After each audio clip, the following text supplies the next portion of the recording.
Hello everyone, welcome back to another video. So আজকের এই ভিডিওতে আমরা অ্যালার্ট মোশন অ্যাপের মাধ্যমে এইরকম স্ট্যাটাস ক্রিয়েট করব।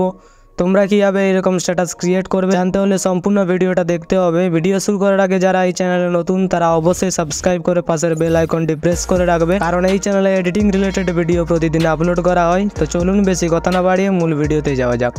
তো প্রথমত তোমরা এই ভিডিও নিচ থেকে XMLটি ডাউনলোড করে নেবে, আর সমস্ত ফটো বা ভিডিও লিঙ্ক তোমরা আমার টেলিগ্রাম চ্যানেলে পেয়ে যাবে। তাই টেলিগ্রাম চ্যানেলে জয়েন হয়ে ফটোগুলো ডাউনলোড করতে পারো। তো সমস্ত কিছু ডাউনলোড করা হয়ে গেলে অ্যালার্ট মোশন অ্যাপটা ওপেন করবে। ওপেন করার পর প্রজেক্টে আসবে, এরপর ফুল প্রজেক্টটাকে ওপেন করবে। তো এই প্রজেক্টের মধ্যে আমরা প্রথমত করব ফন্ট অ্যাড। তার জন্য তোমরা স্ক্রল করে নিচে চলে আসবে। এবার নিচে আসার পর ফন্ট অ্যাড করার আগে তোমরা এই অপশানটাতে ক্লিক করবে, ক্যামেরাটা চালু করবে, যে কোনো একটা লেটারের উপর ক্লিক করবে, এডিট টেক্সটে আসবে, ওপর থেকে ফন্টটি সিলেক্ট করবে, এরপর টিক মার্কে ক্লিক করলে ফন্টটি অ্যাড হয়ে যাবে। এরপর এখান থেকে ব্যাক আসবে, পরবর্তী লেটারের উপর ক্লিক করবে, এডিট টেক্সটে আসবে, ওপর থেকে সেম ফন্ট সিলেক্ট করবে, এরপর টিক মার্কে ক্লিক করলে ফন্টটি অ্যাড হয়ে যাবে। এখান থেকে ব্যাক আসবে। তো এরকমভাবে তোমরা লেটারগুলোর মধ্যে ফন্টগুলো অ্যাড করবে। এরপর তোমরা চলে আসবে 8.6 সেকেন্ডে। তো এখানে তোমাদের একটা কথা বলে দিই, তুমি যদি মেয়ে হও তাহলে এখানে সিস্টার করতে পারো, আর তুমি যদি ছেলে হও তাহলে এখানে ব্রাদার করতে পারো। তো এগুলো করে নেবে। এরপর তোমরা চলে আসবে 10.15 সেকেন্ডে। তো 10.15 সেকেন্ডে আসার পর এখানে তোমরা 3টে গ্রুপ দেখতে পেয়ে যাবে। তো যে কোনো একটা গ্রুপের ওপর ক্লিক করবে, এডিট গ্রুপে আসবে, পুরো শুরুতে চলে আসবে। এবার এখানে তোমরা ফটোটা দেখতে পেয়ে যাবে। তো ফটোটার উপর ক্লিক করবে, কালার অ্যান্ড ফিলে আসবে, এই অপশানটাতে ক্লিক করবে।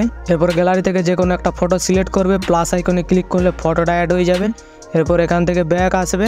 ব্যাক আসার পর তোমরা মিডিলের গ্রুপটাতে ক্লিক করবে, এডিট গ্রুপে আসবে, পুরো শুরুতে আসবে, ফটোর ওপর ক্লিক করবে, কালার অ্যান্ড ফিলে আসবে, এই অপশানটাতে ক্লিক করবে। এরপর গ্যালারি থেকে যে কোনো একটা ফটো সিলেক্ট করবে, প্লাস আইকনে ক্লিক করলে ফটোটা অ্যাড হয়ে যাবে। তো এবার অ্যাডজাস্ট করা হয়ে গেলে এখান থেকে ব্যাক আসবে। ব্যাক আসার পর তোমরা নিচের গ্রুপটাতে ক্লিক করবে, এডিট গ্রুপে আসবে, পুরো শুরুতে আসবে, ফটোর উপর ক্লিক করবে, কালার অ্যান্ড ফিলে আসবে, এই অপশানটাতে ক্লিক করবে। এরপর গ্যালারি থেকে যে কোনো একটা ফটো সিলেক্ট করবে, প্লাস আইকনে ক্লিক করলে ফটোটা অ্যাড হয়ে যাবে।